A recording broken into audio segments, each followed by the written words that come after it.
ആലത്തൂരിൽ ആരംഭിച്ച പണ്ഡിറ്റ് ദീൻദയാൽ ഉപാധ്യായ ശിക്ഷൺ അഭിയാൻ പഠന ശിബിരത്തിന് സമാപനമായി. ബി.ജെ.പി. സംസ്ഥാന കൗൺസിൽ അംഗം M.K. ലോകനാഥൻ സമാപന സമ്മേളനം ഉദ്ഘാടനം ചെയ്തു.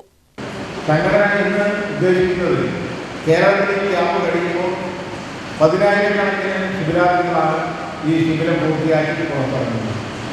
ഇതിനകത്തുനിന്ന് സമൂഹത്തിന് ഉപകാരപ്പെടുന്ന രീതിയിലുള്ള, സംഘടനയ്ക്ക് ഉപകാരപ്പെടുന്ന രീതിയിലുള്ള സമൂഹം, ആദ്യം സമൂഹത്തെയാണ് പറയുന്നത്, സമൂഹത്തിന് ഉപകാരപ്പെടുന്ന രീതിയിൽ, സംഘടനയ്ക്ക് ഉപകാരപ്പെടുന്ന രീതിയിൽ, നമ്മുടെ രാഷ്ട്രീയത്തിന് ഉപകാരപ്പെടുന്ന രീതിയിൽ ഉള്ള ബി.ജെ.പിയുടെ പ്രവർത്തകരെ വാർത്തെടുക്കുക എന്നുള്ളതാണ് ഈ ശിബിരം കൊണ്ട് ഉദ്ദേശിക്കുന്നത്.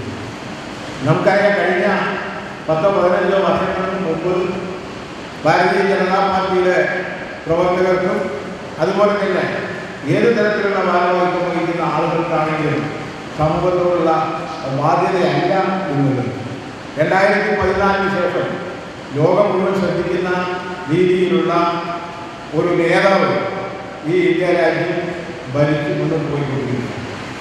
ഈ രാജ്യത്തിൻ്റെ സകല ജനാചരണങ്ങളെയും ആക്കി സൂക്ഷിക്കാൻ ബാധ്യസ്ഥരാണ് നമ്മൾ ഓരോരുത്തരും.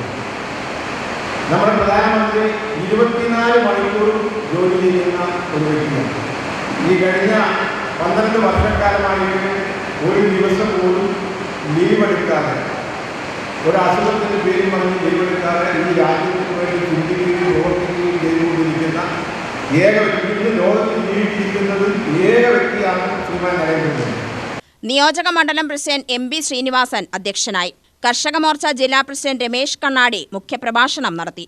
രാജൻ, ജയന്തി, അനീഷ്, ശിവദാസ്, P. രാജേഷ് എന്നിവർ പ്രസംഗിച്ചു. UTV news, Palakkad.